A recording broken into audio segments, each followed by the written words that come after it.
Asra bi abdihi lailan minal masjidil harami ilal masjidil aqsa. Asyhadu an la ilaha illallah wahdahu la syarikalah wa asyhadu anna sayyidana Muhammadan abduhu wa rasuluh la nabiyya ba'dah. Allahumma salli wa sallim ala sayyidina wa maulana Muhammad wa ala alihi wa ashabihi ajmain, amma ba'du. Wa ya ibadallah, ittaqullaha haqqa tuqatih wa la tamutunna illa wa antum muslimun. Hadirin jamaah salat Jum'ah rahimakumullah. Hari ini kita masuki tanggal 10 Rajab yang dalam hitungan kalender berarti 50 hari ke depan insya Allah kita sudah masuki bulan Ramadan. Dan mudah-mudahan kita semua selalu diberi kesehatan, istiqomah, sehingga insya Allah bisa menjumpai bulan yang agung, tamu yang mulia, yaitu bulan Ramadan. Amin ya rabbal alamin. Hadirin jamaah salat Jum'ah rahimakumullah. Di bulan Rajab ini ada peristiwa besar, yaitu peristiwa Isra dan Mi'raj junjungan kita Nabi Agung Muhammad sallallahu alaihi wasallam yang terjadi pada tanggal 27 Rajab tahun 10 kenabian. Artinya 10 tahun setelah Rasulullah diangkat menjadi Nabi dan Rasul. Dan tahun itu dalam keterangan Siratun Nabawi, yaitu dinamakan tahun Amul Hizn atau tahun kesedihan, tahun kesusahan, tahun berduka Rasulullah, di mana pada tahun itu Rasulullah telah kehilangan dua orang yang sangat dicintai dan dua orang yang sangat selama ini mendukung dakwah Rasulullah, yaitu yang pertama adalah istri tercintanya Siti Khadijah yang wafat pada tahun itu, di mana Siti Khadijah adalah istri Rasul yang membackup seluruh logistik dakwah Nabi. Dan Siti Khadijah adalah seorang istri yang mendukung penuh, mensupport penuh dengan pengaruhnya di kaum Quraisy waktu itu untuk mendukung dakwah Rasul. Kemudian selang beberapa hari kemudian wafat juga orang yang dicintai oleh Rasulullah, yaitu pamannya Abu Thalib. Abu Thalib adalah seorang yang punya pengaruh besar di kalangan kaum Quraisy, sehingga dengan pengaruhnya mampu menghalang-halangi orang-orang yang akan membunuh, di antaranya Abu Jahal dan Abu Lahab kepada Rasulullah. Itulah tahun berduka Rasulullah waktu itu, termasuk dakwah Rasul selalu dilarang, selalu dihambat. Ketika Rasulullah dakwah di kaum Bani Thaif, Rasulullah juga diboikot oleh penduduk Thaif. Saat itulah Rasulullah dalam kesedihan, orang yang selama ini mendukung dan membackup perjuangannya telah tiada. Dan akhirnya untuk menghibur hati Rasulullah yang dalam kesedihan waktu itu, Allah memberikan rihlah, yaitu sebuah hiburan. Diangkatnya atau di Isra Mi'rajnya Rasulullah ke naik Sidratil Muntaha itu dinamakan sebagai hiburan Rasulullah, dihibur sebagai piknik atau tamasya, dipanggil oleh Allah Subhanahu wa taala. Allah sengaja memanggil manusia terbaiknya, manusia pilihannya, yaitu Rasulullah, untuk menerima wahyu salat 5 waktu sehari semalam. Hadirin jamaah salat Jum'ah rahimakumullah. Poin daripada Isra dan Mi'raj adalah perintah salat 5 waktu. Salat 5 waktu ini adalah sebagai tiang agama, sehingga saking begitu maha pentingnya salat ini, Allah sengaja memanggil kekasihnya, memanggil Nabi terbaiknya, manusia terpilihnya, yaitu Rasulullah, untuk menghadap di Sidratil Muntaha.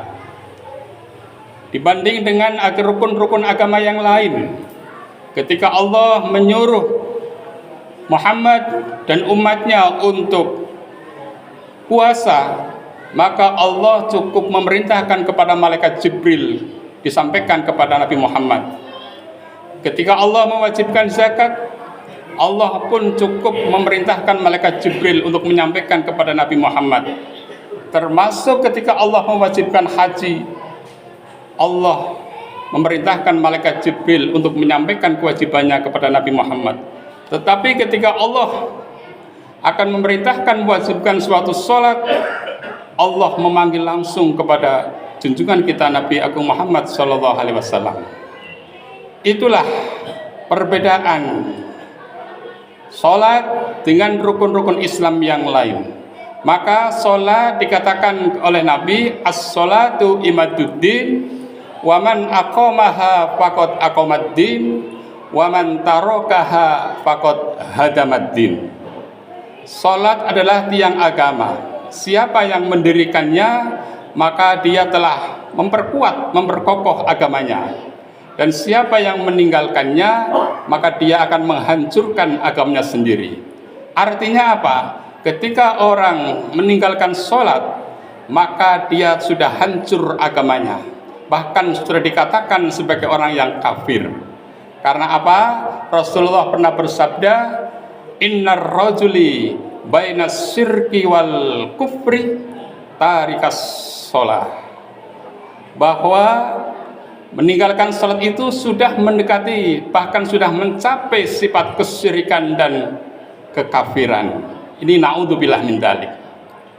Hadirin jamaah sholat Jumat rahimakumullah. Itulah, maka kita selaku umat Islam tidak ada celah apapun, tidak ada alasan apapun untuk meninggalkan sholat. Berbeda dengan rukun Islam yang lain. Untuk puasa, kalau kita dalam keadaan musafir, kita boleh untuk tidak berpuasa walaupun di bulan Ramadan. Orang yang lemah boleh untuk tidak berpuasa. Begitu juga dengan zakat, haji, hanya orang-orang yang mampu saja. Tetapi kalau salat, siapapun, baik dia miskin atau kaya, dalam keadaan sehat maupun sakit, dan dalam kondisi apapun, dalam keadaan perjalanan sekalipun, atau di tengah hutan yang tidak apa-apa, tidak ada air, tetap kewajiban salat masih melekat pada dirinya. Sehingga dalam kaidah ilmu fikih banyak sekali yang menerangkan bahwa salat dalam keadaan apapun tidak boleh ditinggalkan. Kalau kita tidak mampu berdiri, maka kita disuruh untuk sambil berduduk. Berduduk tidak mampu sambil berbaring. Berbaring tidak mampu dengan isyarat, mungkin dengan kedipan mata atau dengan gerakan tangan. Sampai sejauh itu, walaupun dalam keadaan sakit separah apapun, kita masih diwajibkan untuk sholat. Kemudian bagaimana kalau tidak ada air? Kita masih diberi dengan pengganti air, itu dengan tayamum. Ada air tapi kita mungkin kena terhalang dengan kondisi kesehatan kita, mungkin kalau kena air bisa masuk angin dan sebagainya, maka tayamumlah dengan debu. Kemudian bagaimana kalau kita dalam keadaan musafir yang kelihatannya repot? Maka fikih Islam menganjurkan kita untuk menjamak dua sholat menjadi satu waktu.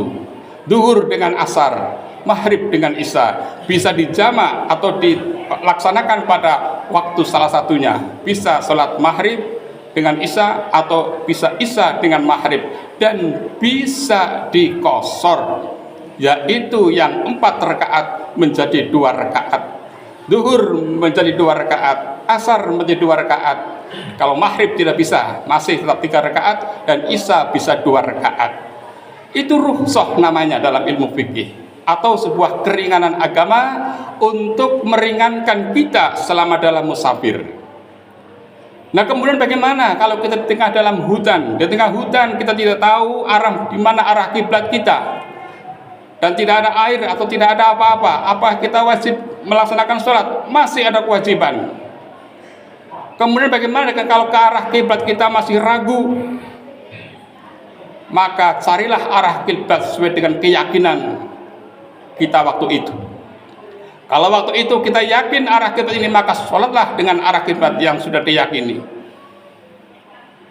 Dan itulah yang dinamakan sholat lihurmatil wakti. Artinya kita sholat untuk menghormati waktu sholat, walaupun keadaan kita mungkin masih dalam keadaan kebingungan, kebimbangan karena ketidaktahuan arah kiblatnya di mana, dan seterusnya dan seterusnya. Jadi poinnya, jamaah salat Jumat rahimakumullah, bahwa ibadah salat itu adalah sebuah ibadah yang tidak boleh ditinggalkan dalam keadaan apapun sampai nyawa kita lepas. Dan salat adalah sebagai barometer, ukuran amal ibadah kita. Rasulullah mengatakan, awwalu ma yuhasabu bihil abdu as-shalah. Idza saluhat saluha kullu sa'iri amalihi, wa idza fasadat fasada kullu sa'iri amalihi. Jadi amal yang pertama kali kelak dihisab adalah sholat. Ketika sholat itu baik, maka seluruh amal ibadah kita ikut baik. Puasa kita ikut baik, dan sedekah kita ikut baik, zakat kita ikut baik. Tetapi sebaliknya, kalau sholat itu rusak, maka amal ibadah kita semuanya ikut rusak. Maka hadirin jamaah salat Jumat rahimakumullah, melalui momentum di peringatan Isra wal Mi'raj saat ini, mari kita tingkatkan.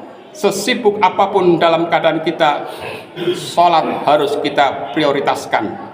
Sholat harus kita nomor satukan. Karena apa? Akibat daripada orang meninggalkan sholat, kata Rasul, faqad kafaro tarikus sholat, dia telah menjadi orang kafir. Karena apa? Syarat menjadi orang Islam adalah harus sholat 5 waktu. Kalau tidak sholat 5 waktu, atau mungkin sholatnya bolong-bolong, maka itu dikatakan belum Islam yang sempurna, tetapi masih penyandang gelar paman kafaro. Ini na'udzubillah min dzalik. Maka hadirin jamaah sholat Jumat rahimakumullah, mari kita benahi diri kita agar yang selama ini kita mungkin sholatnya masih bolong-bolong, kita rapatkan agar bahwa sholat 5 waktu itu adalah sebuah kewajiban di mana kita sebagai seorang muslim. Dan mudah-mudahan kita semua akan diberi kemudahan untuk selalu menjalankan ibadah sholat. Amin ya rabbal alamin. Barakallahu li wa lakum fil Qur'anil Karim, wa nafa'ani wa iyyakum bima fihi minal ayati wa dzikril hakim. Aqulu qauli hadza fastaghfiruh innahu huwal ghafurur rahim.